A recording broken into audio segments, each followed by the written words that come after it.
Bon dia, com esteu?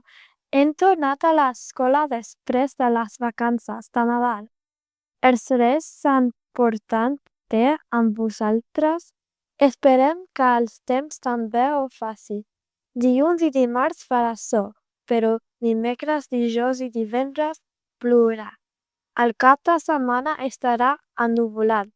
La temperatura màxima serà de 14 graus i la mínima de 7 graus. Recordeu que ja estem a l'hivern. Adeu!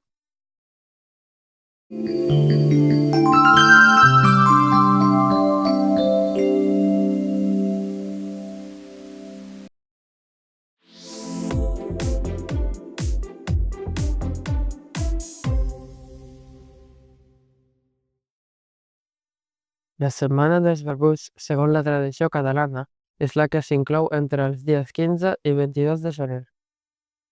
Se la coneix així perquè entre aquests dies i algun de posterior o anterior es celebren els sants que es representen amb llargues barbes blanques, segurament degut al fred que fa aquests dies. Els sants barbuts són Sant Pau l'Ermità i Sant Maur Abat el 15, Sant Antoni Abat el 17. La tradició també inclou per davant Sant Hilari el dia 13. Per darrere, Sant Fructuós, que té la seva diada el dia 21, i Sant Vicenç Màrtir el dia 22. Curiosament, una excepció és Sant Sebastià, 20 de gener, que se celebra en moltes poblacions i se'l cita en dites populars d'aquests dies sobre el tema del fred, però en realitat mai se'l representa amb barba blanca.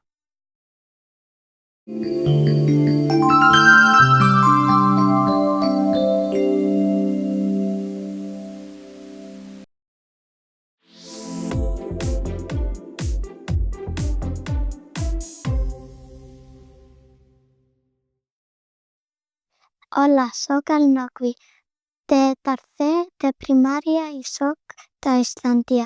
Avui us parlaré sobre unes postres típiques del meu país, que es diuen Graunagrautir i són les meves favorites. Tenen arròs, llet, canyella i panses.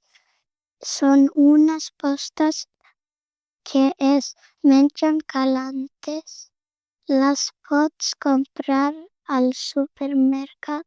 Adeu, nois!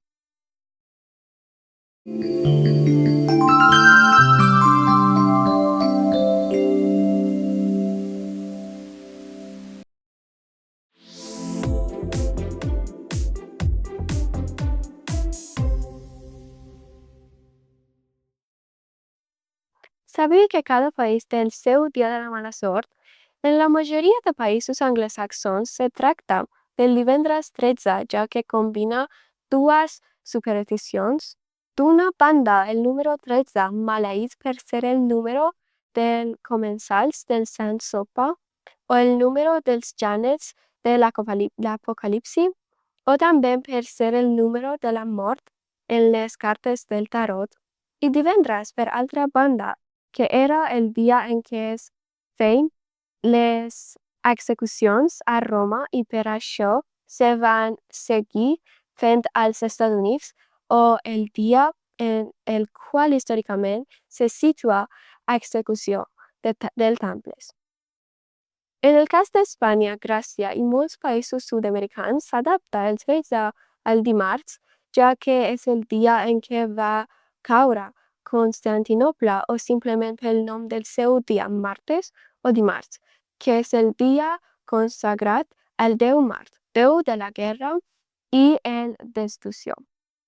També expliquem que a Xina el dia de la mala sort és el 4 d'abril, ja que el número 4 en mandarí se pronuncia d'una manera molt similar a la paraula mort. Quines curiositats tan interessants, oi?